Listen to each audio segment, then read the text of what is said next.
Welcome to Table Talk, the place for deep conversations in the Geekverse. And trust me, when we tear into a subject, we go deep.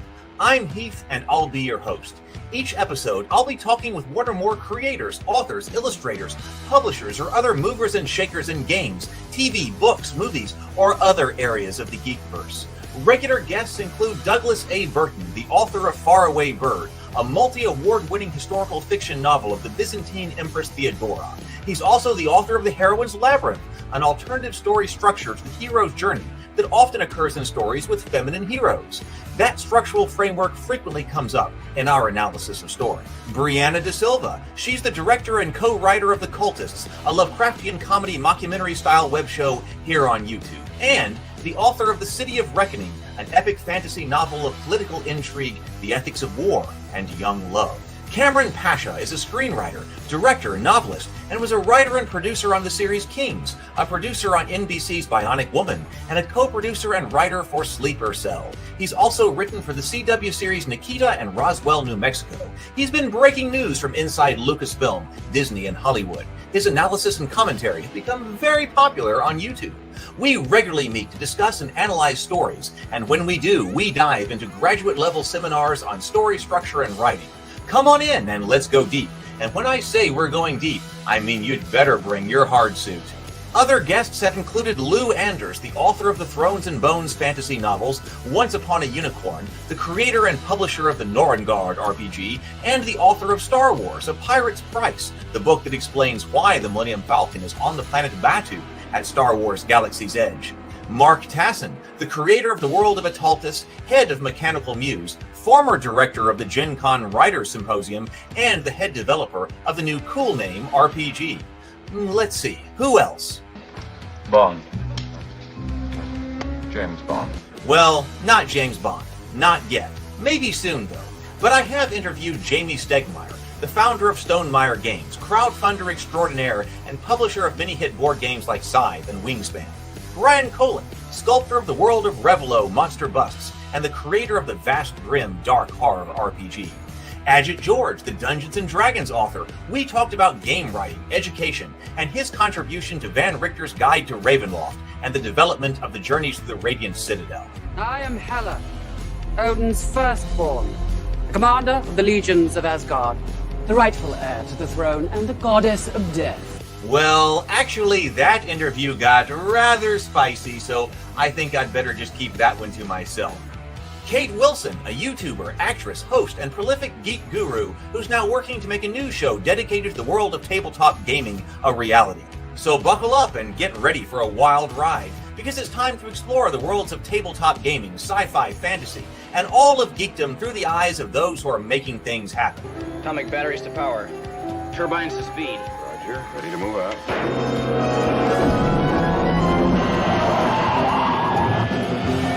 It's time for Table Talk.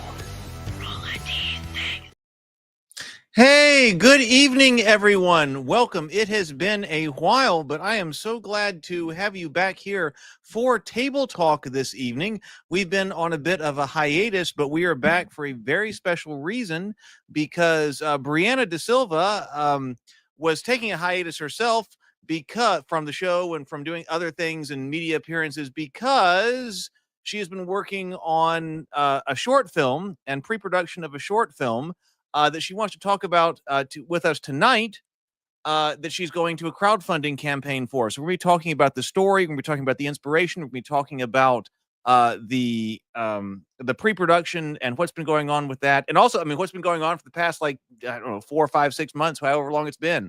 So welcome, Brianna. Yay, thanks for having me. So glad to be back here. It feels like it's been forever. I know, it has been. There has not been a lot of activity over here on Table Talk, but that's been for good reasons, because we've all been doing a whole bunch of different things. Doing the stuff. Whether that's Doug, me, you. I mean, there's been a lot that's been going on.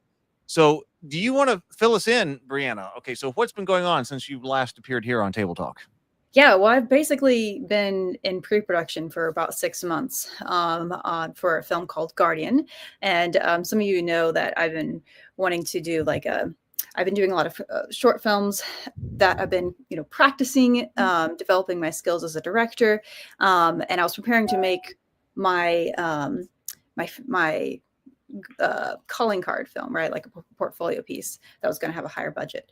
And so that is what I'm working on right now. It is called Guardian. It is a religious horror short film about a young girl trying to fall asleep who realizes that there's something lurking in the darkness of her room.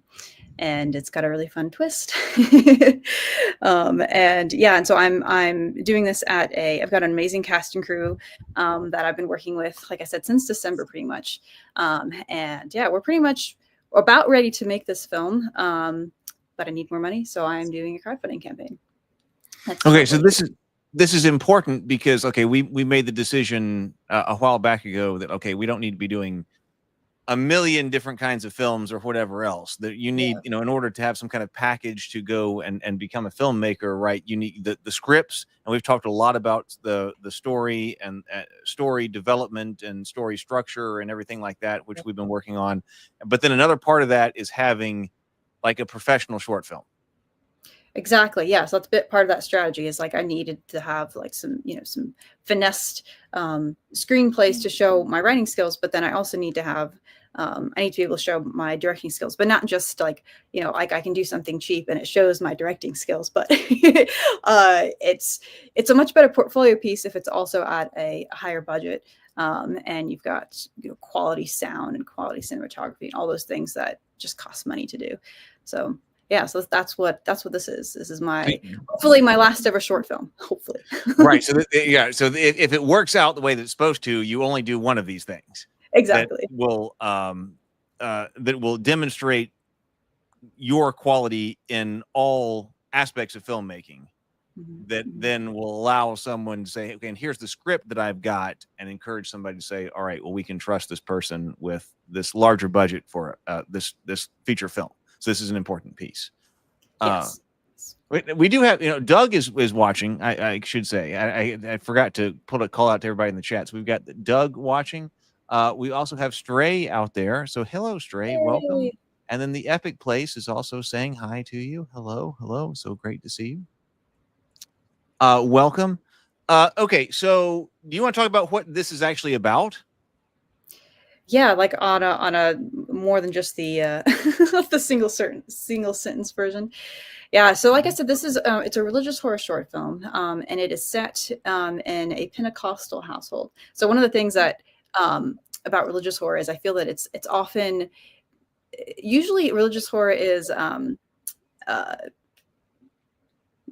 sorry, my brain is very fried. I've been working hard all day long today on this campaign. Right, because you've been launching. We'll look at this campaign in a moment, but it's launched today. You've launched the campaign. It's launched today. Yeah, I've been like going like on our live launch party, or your live launch party. My sentences may not come out as quickly as they normally would, but yeah. So normally religious horror is Catholic. That's the word I was looking for, and that's just kind of normal. And I feel like there's a lot of aspects of even just specifically Christian religion that I don't think are explored as much in that genre. One of them being Pentecostalism, which is something that was part of my childhood. Like speaking in tongues, spiritual warfare, all that stuff, which is just ripe for horror. And so yeah, so basically it's a very contained story, right? As a short film should be. The vast majority of it takes place in a child's bedroom. And so there's a girl who's trying to fall asleep. There's something in her room, and her parents come, and this changes the trope, instead of having the, oh, it's not real. They're like, they believe her and they try to pray the presence away. But that doesn't work. And so, yeah, so they end up realizing that the source of the evil is not what they think it is. I'll leave it at that for now. So, okay. So this is, the script has been written and you were working with Cameron on this as well. Yes. I mean, yes. I've read this too. Several of the people who've been involved in the kinds of things that we've been doing have read this, at least some version of it. So the script's been finalized. You've got the script. You've got, concept art that's been done for the monster and different elements of the story. And it's been cast, right?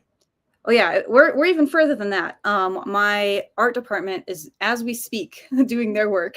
Basically, I've covered like the cost of pre-production, so there has been some money spent, quite a lot already on this film, and so they are assembling the pieces to build the monster. They're getting props and all that stuff, and then also, I've had really in-depth meetings with my DP Jordan, and we've in-depth established the style and how we're going to film it, and we've got storyboards, and so we're very close to being ready to film this.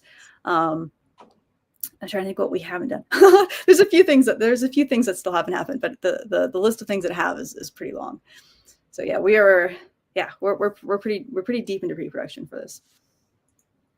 Okay, is now a good time to watch the trailer for this that you put together? I think now is a great time to watch it. Okay, so we've got the crowdfunding trailer for this. So I have in the interim over it, because I've had problems with this, like getting watching through YouTube. I've got it figured out now. I got it figured out from the technical perspective. I'm going to covertly use my Guardian mug as I drink my. Oh, you got the mug right here. I'm going to put the link. Okay, before we start to play. So this is it. But I'm also going to put in the chat link to the trailer. So there's somebody who wants to get the link to watch later, but we got this up right here. So it should be ready to play. It should play the audio through here and whatever. We watch it through YouTube. So, all right, here we go. All right, you ready? Here we go.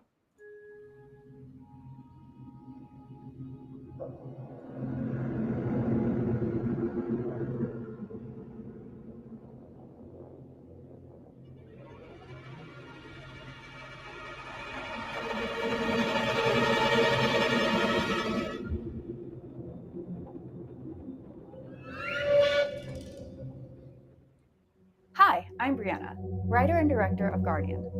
Guardian is a religious horror short film about a young girl haunted by something lurking in the darkness of her room. When her Pentecostal mother tries to pray the presence away, they discover that the true evil in the house is something far more intimate and insidious.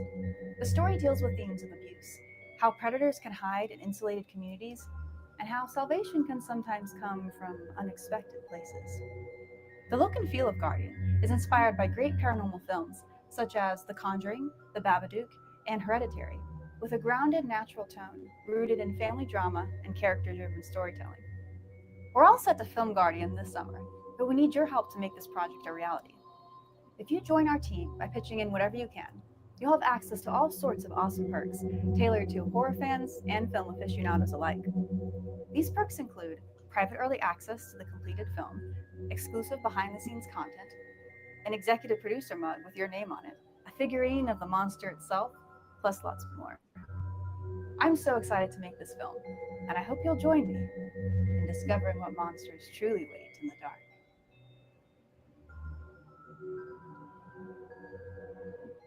So we need to give everybody the link to that as well right now. So that's the next thing. So you did text that to me. So let me go ahead and grab that. Okay. Let me grab the link, and we'll look at the page here in just a moment. But if you are here, crowdfunding page,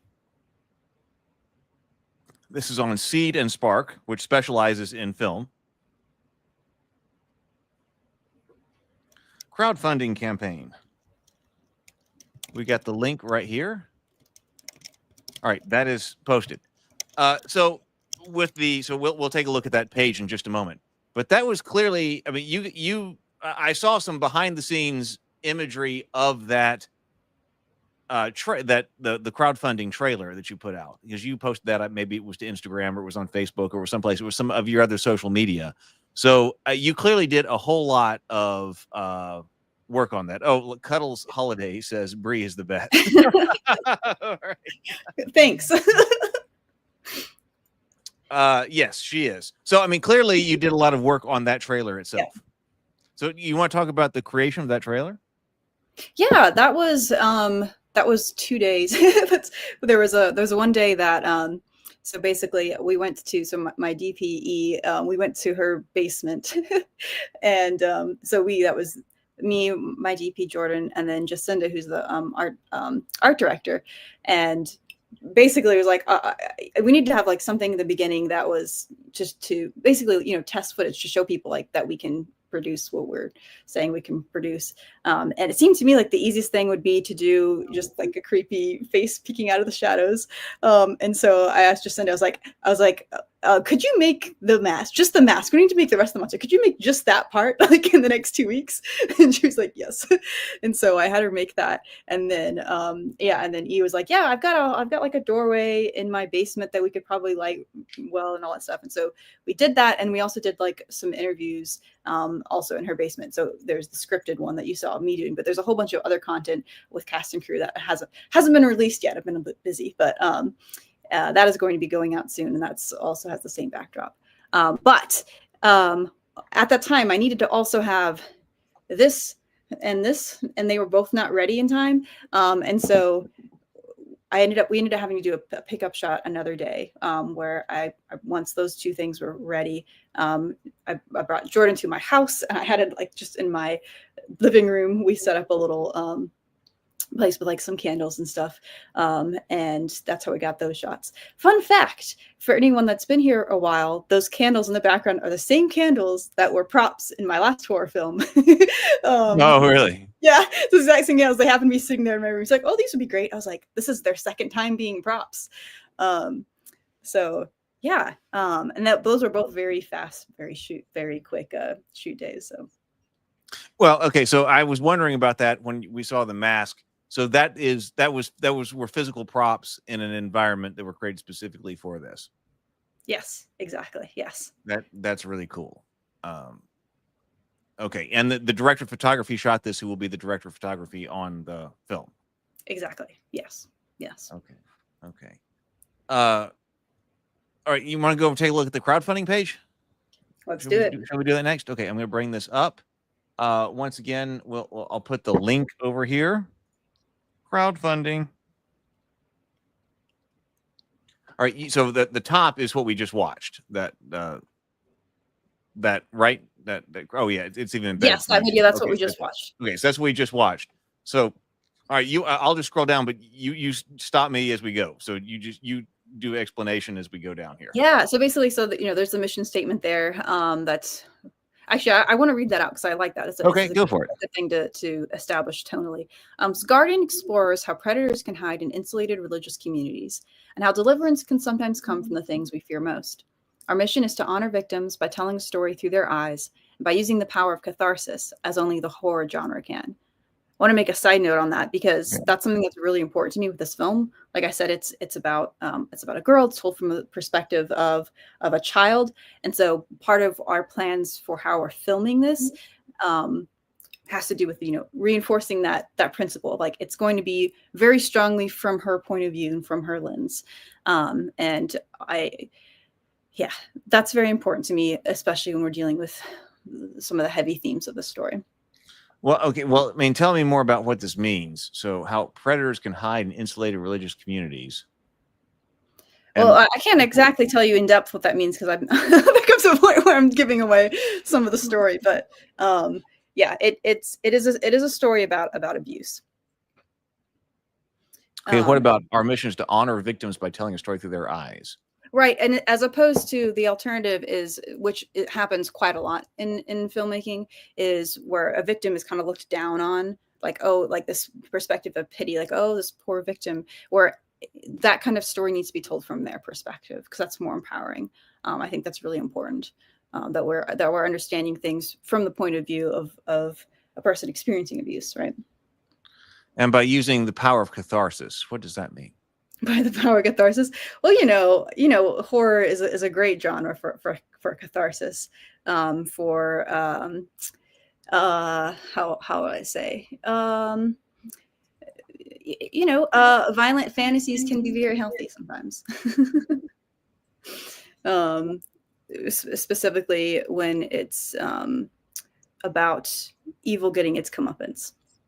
So we've got some of that going on in the story. As only the horror genre can. Yes, because the horror genre allows you to take that kind of emotion to a place that I can't really think of any examples where other genres can do that. So it allows you to really, catharsis is like something that is especially strong in the horror genre. Oh, actually, Doug has asked why Seed and Spark. So, yeah, some people may not be Yes. familiar with this particular crowdfunding site. So, could you explain that? Yeah, absolutely. So I researched this because basically crowdfunding is very difficult for filmmaking. And this Seed and Spark is one that is specifically geared just for filmmaking. Things like Kickstarter and Indiegogo historically are like extra challenging for filmmaking, because it's not really like the people that go to those sites aren't usually looking for film. Whereas Seed and Spark is like, it's just oriented specifically towards that. One of the things that's really cool about it too is that if you get to 80% of your goal, the Seed and Spark team they'll what they call greenlight. They'll greenlight it, and so they'll basically fill in the rest for you.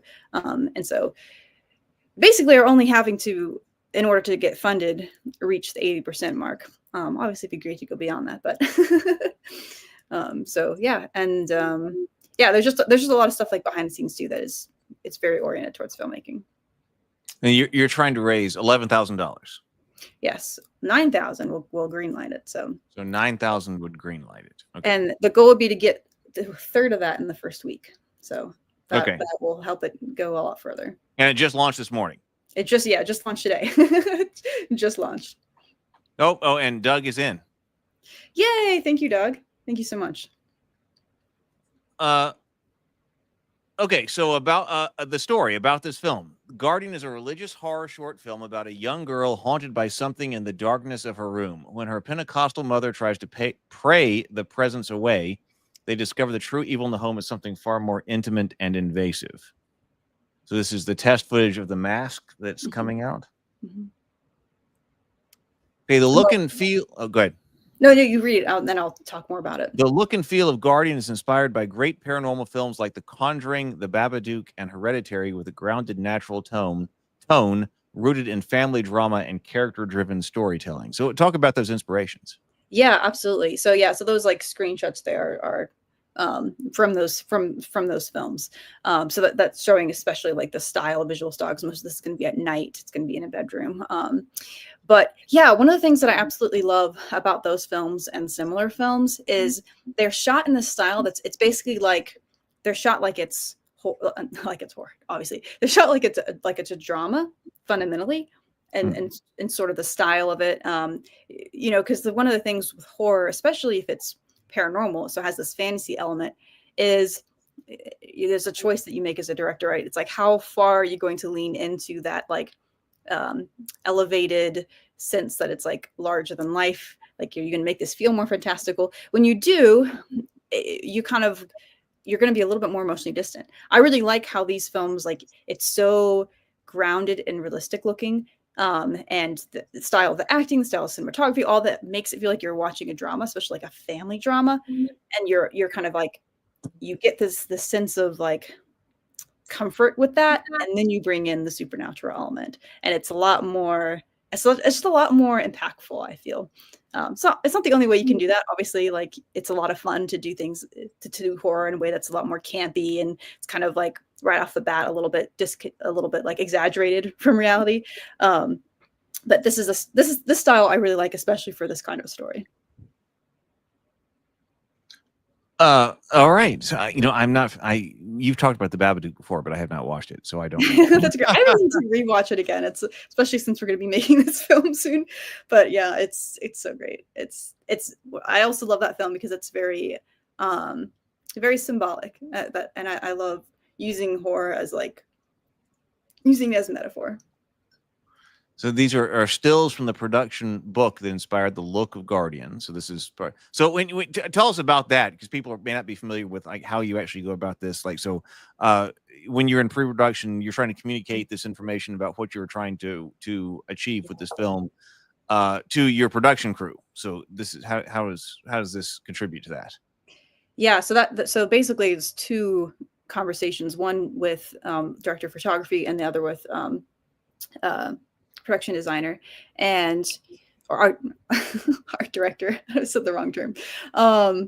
And so when I met with Jordan, it was like literally hours. Like, we went into a coffee shop and talked literally for hours, and I had just a whole bunch of stills that in various ways inspired me that were, getting, some of them were it would be like, oh, I liked the composition of this, but maybe not what they were doing with the color. Or this one, I really like the color, but not the composition. This one, I really like what they were doing with the shadows here. And we just poured over in detail every shot, and together defined really clearly what Guardian was going to look like and why. It's not arbitrary. It's not just like, oh, I like this. It's like, this will create a certain kind of emotional impact. This enhances our storytelling goals.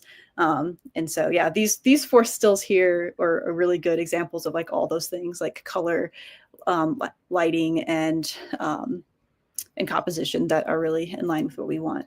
But yeah, and so that's something that, as a director, it's helpful to share all that so people know what it is that you want. And then from that, then that can be redistributed, right? So then, Jordan can talk to the gaffer, the person's doing the lighting, and they can, because he knows what we're doing there, and then they can figure out the practicality of how to make that happen. And then Jacinda, who's doing the art department side of things, she went and she took the information I gave her and she created her own lookbook. And so that's establishing, she went into depth about things like the costuming and art, oh my God, just props and set dressing. That's the term I'm looking for. And each character, she made a page for each character and what they, how they dress and why. And she has a lot of really cool thoughts about how to use color to accomplish their storytelling goals as well. And so, yeah, and then that just gets distributed to everyone who needs to know. So it's a really fun process, especially with I haven't done a film on this level before, with having having a team where we literally have multiple levels of hierarchy here going on. And it's so exciting, because it's just, yeah, the power of what we can accomplish is so much stronger. Okay, so you say we aim to bring a fresh face to religious horror, a subgenre that's typically dominated by Catholicism. Our story is based in Pentecostalism instead, leaning toward the concept of spiritual warfare and the eerie practice of speaking in tongues. Yeah, I haven't seen anyone do that in a horror film yet, and it needs to be done. It may be that it's been done, I just haven't seen it. If anyone in the watching knows of one, please tell me if you know of a horror film where people use speaking in tongues to add to the ambiance. But yeah, that's something that I'm that is just asking to be done. Well, why don't you think it's been done? I don't know. I genuinely don't know, because it's just the whole Protestant side of Christianity is very, not just not very well represented in horror, but not very well represented, I feel in Hollywood in general. And it's very strange to me, because it feels that's a very huge part, especially in the United States. It's a huge part of our culture. That's a significant percentage of the country is, especially evangelical, and pretty much the only cases where you see that world, that culture represented is by them making their own Christian films and stuff like that. And I think it's unhealthy. There's something about that kind of bothers me, where it's I feel a large part of the country they don't understand each other. And so, yeah, I don't know. I don't know why that is. I don't know why we don't really see this part of Americana in our films that much. I'd be curious to know if anyone out there has thought about why that is. But that this is part of my own personal experience growing up, and so I'm well, why hasn't anyone done this as much? I guess I didn't, bigger, but still. I didn't know you were Pentecostal. Well, I wasn't Pentecostal. I was non-denominational. So there was influences of different denominations. And the first half of my childhood, there was a lot of the Pentecostal influence, specifically the spiritual warfare side. All right, but then it says Guardian is told from a child's perspective to capture the raw primal feeling of childhood fears. Yes.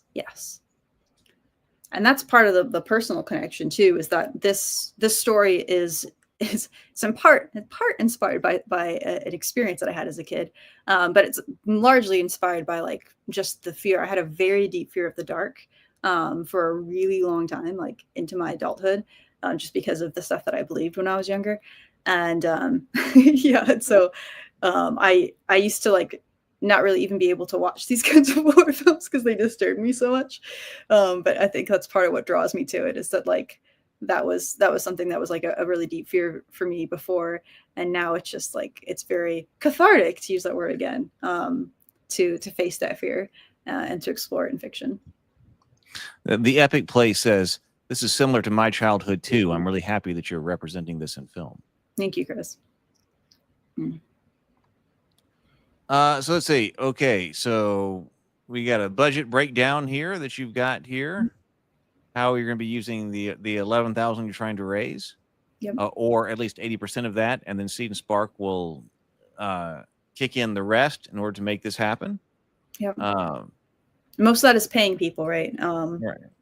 We have a little bit there, the rentals. So there's some equipment that we need. That's equipment rentals, right? Yeah, in order to reach those lighting goals that I was talking about. And so that's something that Jordan went and crunched the numbers on. Like, okay, we need these things that I don't currently have, right? That he didn't currently have. And then, yeah, I obviously need to feed people. That's obviously a very small amount. I will pitch in myself with some of the food, but at the very least. Well, right, but you can't. But yeah, for people who don't know, that when you're on set, like you don't tell everybody to go break and leave the set for lunch. Oh no. They can get back. So and whatever. So you have that brought in so that you can have a lunch break and then get immediately back to filming when that's over. That's what that's all about. Yes. And make sure that everybody who is on set is fed, and that you don't, because otherwise you'd be dealing with trying to get where is everybody? They all went off to lunch or whatever. They need to be on set for lunch and then fed and then get immediately back to filming. Right. Yeah. Yeah. So yeah, equipment rentals, paying the cast and then paying the crew. Right. Yeah. And then contingency is like with filmmaking, there's always something goes wrong and you don't always know what it's going to be. And so it's good to have a little bit of an extra buffer just to cover yourself. Right. Well, and that's a very small, a 10% contingency budget is a very small kind of. It is a very small. This is like the minimal, like it would be great to go beyond this. Yeah. Like, something goes wrong, something that is it costs something that you don't expect. That's the contingency in order to get the film done.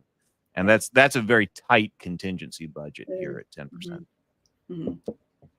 Let's see. Okay, so it says timeline. Guardian is deep into pre-production. The fundraiser will run for 30 days from June 23rd to July 23rd. So this is day one right here. Once our fundraiser is successful, we'll be all set to roll straight into filming this July. Is this one of the storyboards you've got going on here? Yeah. That's a little one of my hand-drawn storyboards. After wrapping production, we will continue with editing, color correction, and sound design for the rest of the summer. Our goal is to share an early private screening with supporters this fall before launching onto the festival circuits. You're going to be doing film festivals? Yeah, I don't know anything about that. I know nothing about film festivals. So that's an essential part of the strategy. Yeah, that's essential. So basically, once it's we're going back to the strategy of like how this helps me launch my career. After the film is done, then I need to show it to lots of people. And so especially if it's film festivals that I can attend, because then there's networking opportunities and you never know where that goes. So yeah, that's that. Basically, it'll have to, because a lot of film festivals require that it's not available to see anywhere else. It's going to be a while before it'll be available to the general public. And so that's one of the benefits of backing this campaign, is that you'll get to see it while it's like going in the festival circuit. It won't be like available publicly on YouTube, because if it is at that time, I won't be able to submit it to most festivals. And so that gives you like basically, if you don't support it and you want to watch the film, you're gonna have to wait a lot longer before, like after I've done the whole festival circuit, then I'll post it on YouTube probably. Okay. All right. Yeah. I don't know anything about the festival circuit, so maybe that's something I should learn about. But all right. So I'm glad you were going all in for it. So this says that we're a team of professional filmmakers based in Colorado. That's where you're at. You're out in Denver, Colorado. Yep. A state with vibrant horror film community. Learn about us by reading in the bios on the team tab. Okay. Who's that right there? That's Jordan. That's our DP. That's the director of photography. Yeah. Right there? Okay. Yeah. And then here is the cast. Mm-hmm. You want to tell us about them? Yeah, well, they're all based here in Denver. So I don't know what to say. It was weird to say anything about the cast. I'm super excited to work with each and one of them. It was really difficult because we had I had a lot of people audition, and there were a lot of really talented people that auditioned for these roles. So it was actually really difficult in the end for me to decide. But yeah, these are all they're all the people you're seeing here are like perfect. They're absolutely perfect for the roles. Very very The Epic Place has a lot to say here. It says, the Epic Place says, I'd love for you to talk about the importance in media for changing culture. The importance in media for changing culture and doing real good in politics in the world. That is a great topic. I feel like we should come back to it. Okay, I'll star that and we'll come back to it then. Yeah, I've been, one of the things that I've been doing preparing for this is I've been making a lot of TikToks. I've joined TikTok. I was resisting it for a very long time. And so I've been talking a lot about that particular theme on there. Okay, then we'll come back to that in a moment. I've starred that, so we can come back to that. Okay, director's note.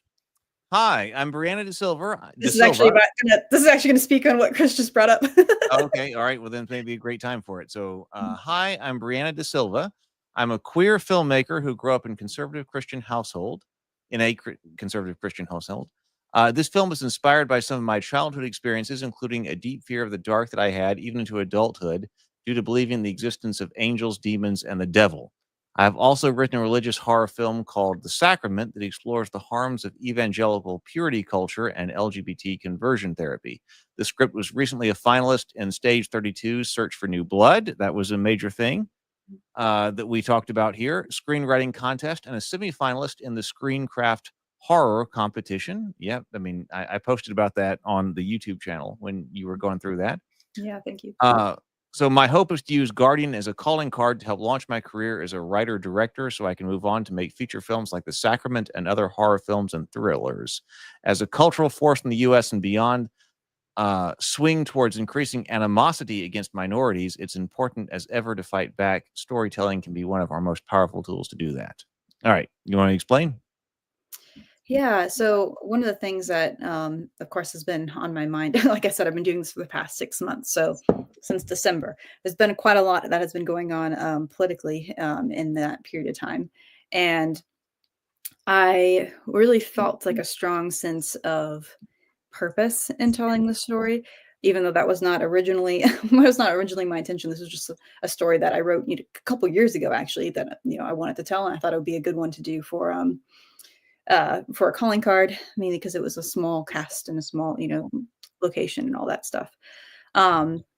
But yeah, this story also it challenges some of the like conservative religious ideas of good versus evil and the other in particular. And yeah, it feels very timely in that sense. And yeah, and so I feel that sometimes storytelling can be a way of fighting back, and not like a combative way, but in a soul-driven way. Like storytelling it's a way to build bridges and to connect with people that wouldn't otherwise connect. Because at its root, storytelling it's about emotions. It's about the universal human experience, right? And it's a way for us to connect with people that we wouldn't otherwise connect with. And so, yeah, I think storytelling is really powerful when politics are becoming divisive. It's a way to bring us together. And so even though this story is in some ways kind of combative, like it is very like it's calling out things in a very upfront way, but it's also it's like any story should be. It's rooted in compassion and empathy, and so those are things that we need more of. So, yeah, I was thinking today about storytelling and as additional topics that we could do here on Table Talk and loss of storytelling in modern culture. This people are talking about the loss of storytelling, which obviously we are very big on. But like, what happens if we lost stories? I don't know. I'm skeptical of the idea that we ever could. I feel like storytelling's so inherent to human nature.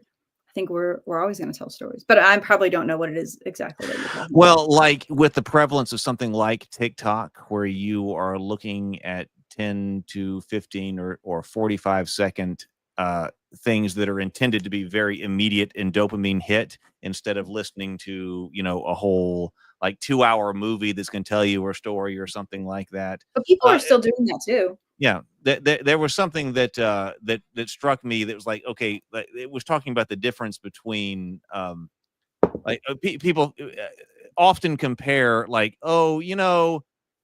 people often said that when the kids were going to watch TV, it was going to destroy children.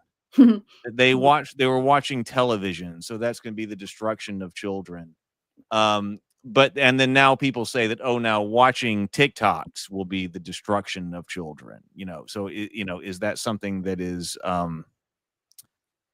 different? But one of the things that I thought was interesting that was brought up was who makes the material.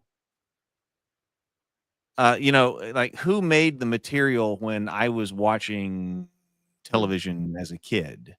It was like my parents and my grandparents. Generation wise, like that's the kind of people who are making the material. But as you start to move the age of the people who are making the material closer to the people who are consuming it, right? Like, if you're, an 8-year-old and you have this really cool 16-year-old TikToker, is the 16-year-old TikToker thinking about the same kinds of things you and I are thinking about? We're talking about storytelling and the development of things like that. Are they doing that? I thought it was an interesting question. Yeah, I don't know. I think I have a different perspective on that because I feel like TikTok is its own thing. Like it's a different kind of communication. It's a lot more casual and personal, and I don't think it's replacing long form storytelling anyway. I think it's another form of communication, and it is sometimes a form of storytelling. Like it's telling a story in a short amount of time sometimes takes more skill than telling a story in like a long period. Like that's a lot more challenging. But yeah, I don't know. I think it just has a different role. I don't think that people, obviously there are some people that are struggling with like attention span and stuff like that, and that's certainly an issue, but it's not. I just think it's more complicated because you see like as you see like over the past, whatever, I don't know, let's say 5 to 10 years, as we've seen more short-term content, we've also seen an increase in long form content, like what we're doing right now. Like these kinds of podcasts have also become really popular, like as the short-term stuff has also gone up. And so I think people are always going to be hungering for longer, more meaningful Well, content. but we're not doing storytelling right here. No, we're not, and neither is most of TikTok. So that's like this fits in No. the same category as I what know. TikTok. So if so, both of those are things that are kind of. So if TikTok is not storytelling and a long form podcast discussion like this is not storytelling, that's a lot of people's media consumption that is not actually a story. Yeah, but that's like I feel like that's the equivalent of like I don't know, let's say like in in the olden days, like you're doing you're like you're sewing the clothes for your family or something, and it's really boring to just sit there and do that. And so what you would do is with your the other people with you, you would like tell a story together, or maybe you would like sing a song, or you do something, you chat, you'd gossip, whatever. Like you're doing something to entertain yourself while you do a tedious task. Humans have done this forever, and a lot of podcasts, a lot of like longer, like those kinds of things that are not storytelling, but just like people talking. It's just like satisfying something primal in our brains where we like to hear other people talking. We like to, or we like to listen to music or whatever. I don't think that that's replacing storytelling because you can do the same thing. Like some people, you might be doing a tedious task and you would listen to an audiobook. Like all that stuff is still happening. I don't think these forms of content are competing with each other. I think they're just satisfying different human needs. But I don't know. Okay, well, that's an interesting story for later, or topic for later table talk, because I can Yeah, potentially. because I can definitely see something like TikTok, because you only have so many hours in a day, and are you going to watch a 4-hour epic story from that's filmed from 50 years ago that might have or are you going to scroll TikTok for 4 hours? So I can completely see how they are competing. Like, if you've got like a 15-year-old kid on the phone, hey, do you want to watch, Gone with the Wind? I mean, that's really important. You want to, or do you want to scroll TikTok for that time? I can see how want to watch Gone with the Wind, though.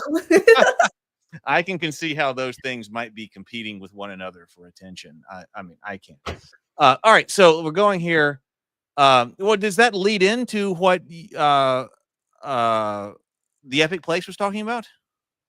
Yeah, I think I pretty much. Or do you want me to scroll down a little bit further? Okay, we're basically to the end of this anyway, so we can go into this. So thank you is the last here, and if you want to support what Brianna is doing, I will post that link one more time in the comments. Crowdfunding for Guardian.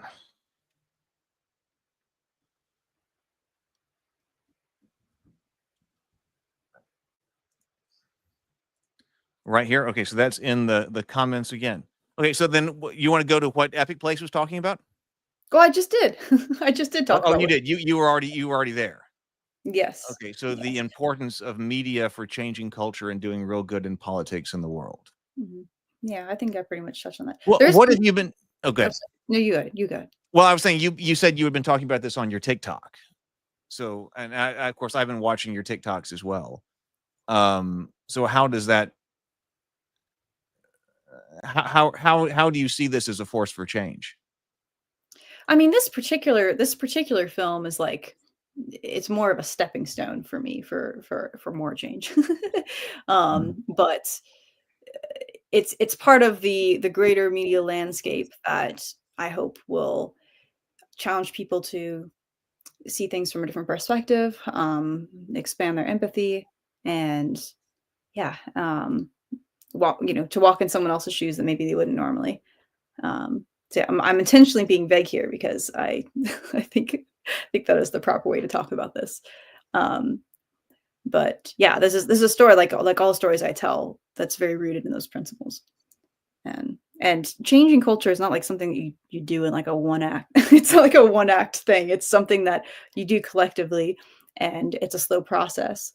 But this is part of that. This is part of that media landscape. Mm-hmm. So you had done, talk about the previous film then, the short film that you were talking about that it related to. Let's talk about that one. Sure. Yes, the last, is there something specific that you wanted me to talk about, or just in general? Just so because it was also horror. I mean, it was also a horror film. Mm-hmm. So does it relate to these same themes? That one was different. It was definitely exploring different themes. Well, okay. In the interest of like telling stories as a way to make you question your paradigms and stuff like that, like sure.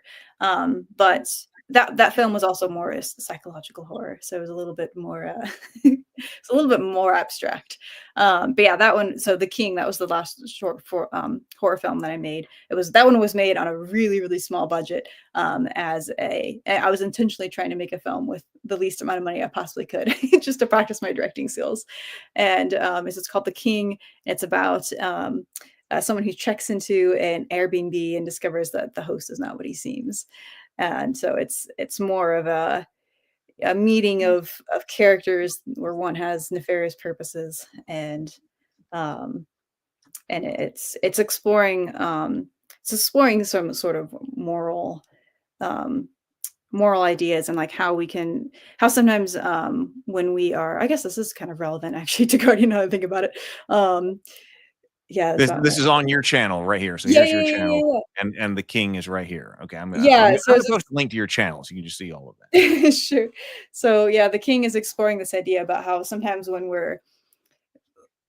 we reduce morality to like a set of rules to follow, like this, just really simplistic rules to follow instead of like a set of principles to live by, that can lead to dogmatism, and dogmatism can lead to atrocities where you can be completely positive that you're on the side of good while doing horror, like doing horrible things. And it's something that we need to be very careful about. So The King is exploring that in kind of an abstract way. What did you learn from doing The King that you're bringing over to Guardian? Well, one of the things that I got to play with, I love looking at those next to each other because I'm about to say the lighting, like playing with lighting in horror, like you can see some of the principles carrying over. We're looking at those thumbnails next to each other, but yeah, I was playing a lot with just principles that I'd learned about lighting and composition for horror, for creating that sense of isolation and discomfort. That stuff is just very, very delicious. And yeah, so I played a lot of that. Like one of the things in the King 2 is like there's a long extended just dinner scene where two people are talking and managed to make that creepy and unsettling, and that has to do partly with how it's framed, and of course the music helps and the timing and all that as well. But yeah, I mean, the biggest thing from that was I never wanted to do that experience again, where that was really cheap and it was a very small, it was literally like 4 people that made that film. And that was a horrible experience for me. And so I'm really enjoying much more what I'm doing right now with Guardian, where I have a full team and there have been times where I've started to do a task and someone has taken it from me. They're like, oh, no, I'm the AD. Let me do that. I'm like, I'm just a writer, director, producer, which is still a lot of work, but so that's definitely it's definitely a more proper way to do things. And yeah, I don't want to ever. I guess we should have said that as well. So you are writing, you wrote it. So this is your script. Yeah. You are producing it, and then you were also going to direct it. So this is very much your short film. Yes, completely. Yes. And in the future, I hope to make that even smaller. I hope to never produce again. I do not enjoy producing. I just like write and direct, but that's okay. You do what you have to do.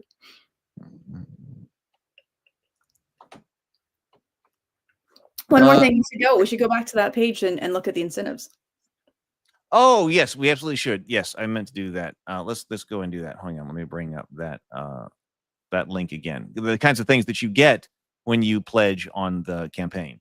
Okay, let's definitely do that.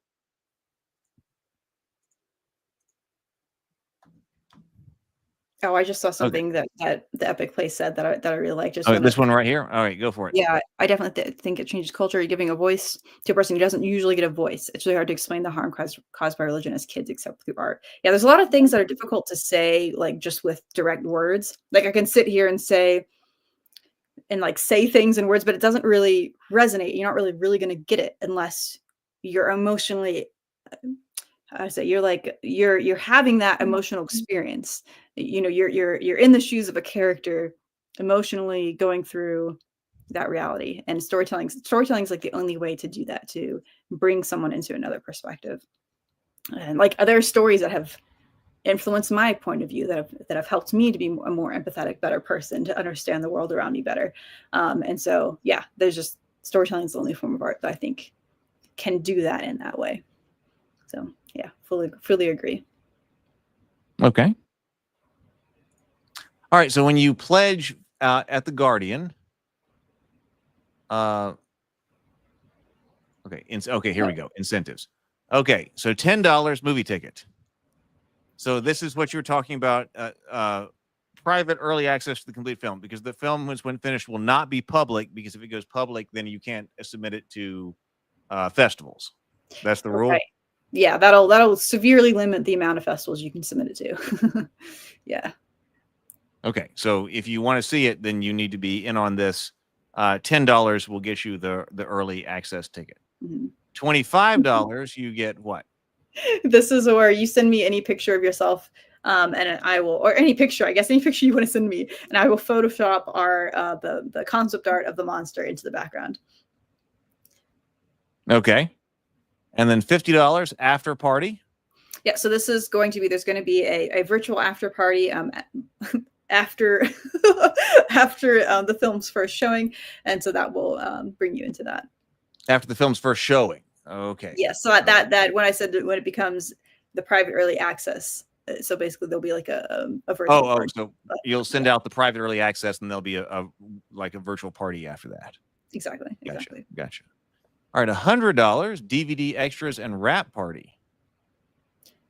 Yep. So if you like the experience, which I do, this is one thing that I miss with our the world of DVDs coming, like that culture is very much leaving us. But yeah, we have all this cool bonus content. So I'm going to recreate that kind of an experience. That basically there's some like really minimal behind the scenes that I'm sharing online, but the real stuff, the real behind the scenes is only going to be available to people who support at this level. So things like bloopers, and we're going to be creating a lot of different content. Some of that stuff I mentioned before too. Some of those interviews with cast and crew is not going to be available to the public. Okay. $500 associate producer. Here's the mug. You got the mug, right? Yes, that will give you the mug, and that is personalized. It'll have your name on the other side. And yeah, so you will have the associate producer credit. So it also credited. Your name will be listed in the credits as associate producer. You'll receive the personalized mug with your name on it and official concept art from the film. And then you'll be invited to a private Q&A session with the makers of the film. Mm-hmm. This will be recorded with opportunities to submit your question in advance in case you can't make it. Yep. Okay. $1,000 executive producer. All previous perks. So we're additive here, right? But you will be in the credits as an executive producer. Plus, here's the monster. Right? Yes. And you get a resin 3D printed model of the monster from the film. It's pretty big size, too. Look at that thing.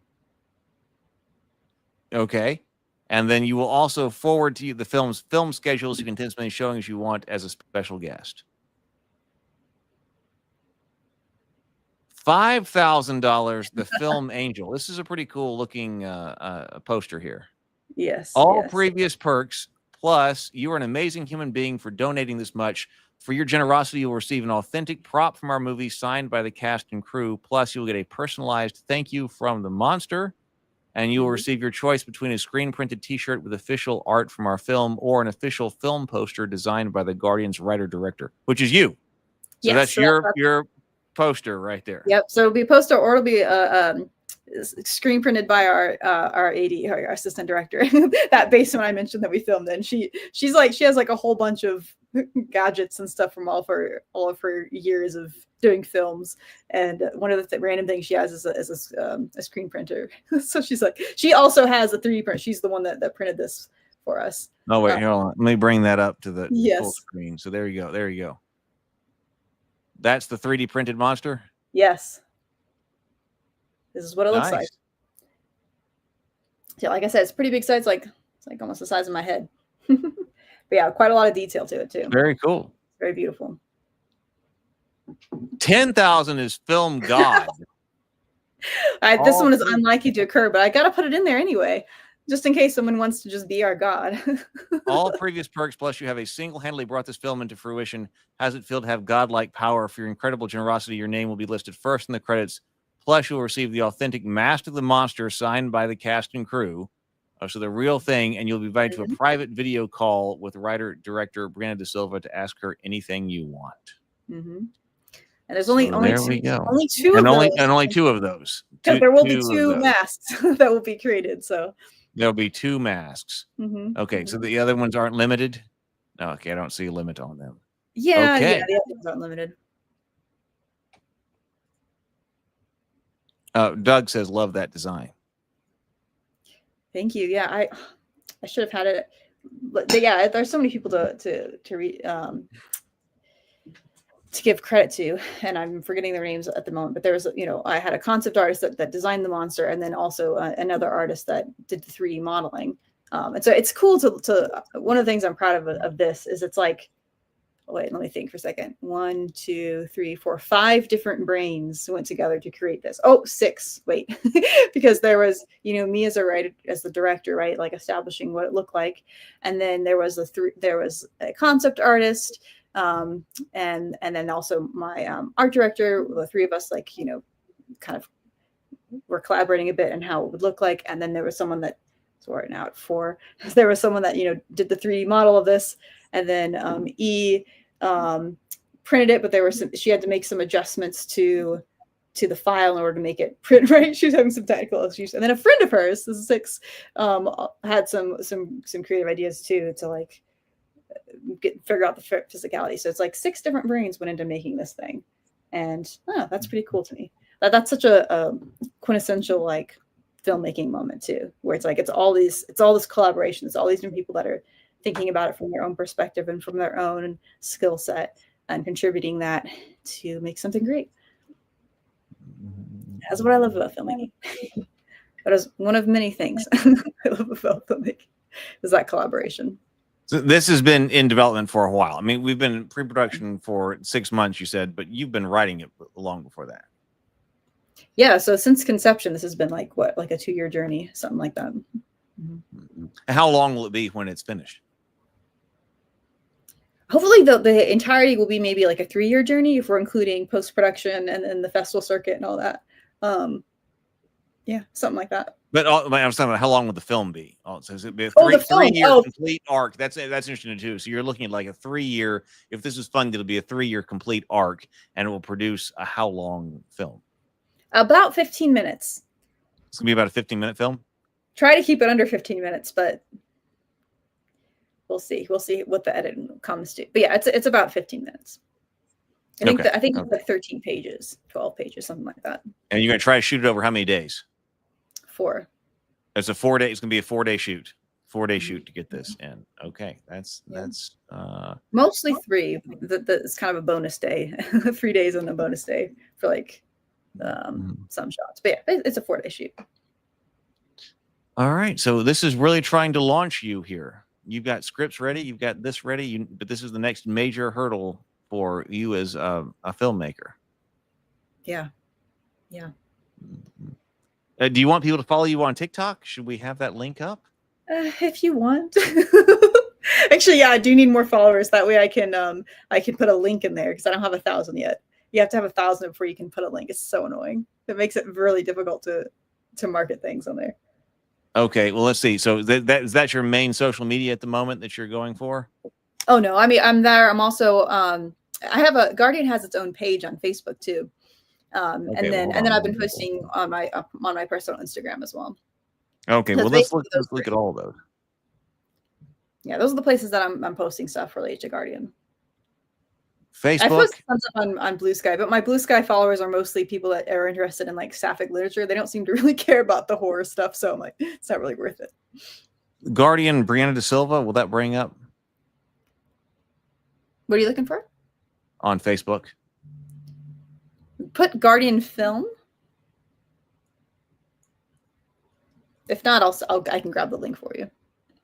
Okay, you might need that. Okay, here is let me share the screen over here.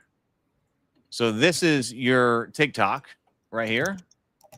Yes. So if you're looking for Brianna da Silva and you are on TikTok, here is it. I'm going to post that in the comments right now.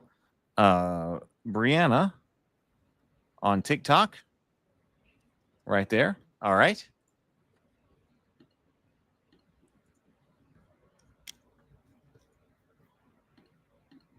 And then also someplace on Guardian Film. This is not. Oh wait. I bet this. Oh, I see it right here. This is. You found it. There was something weird.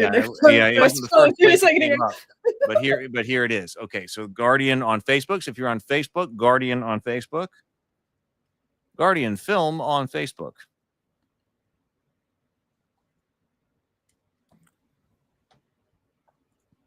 Right there. Hey, there we are with our launch party right there. Okay. And then you said you were also posting to Instagram? Mm-hmm. Your personal Instagram? Yeah. That's curious_storyteller.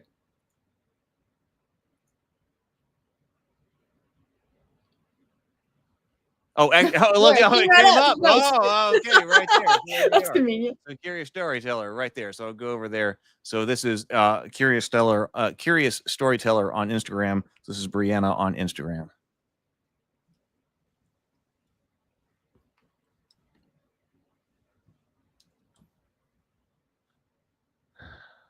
All right. Well, what else do we need to say? I mean, so if this goes well, this has been a multi-year effort on your part. I mean, you've been working with multiple different irons because you've got to have the irons in the fire, because you've got to have the scripts, and those have got to be right. And because you've been working, okay, you've done the novel, but you've got the script for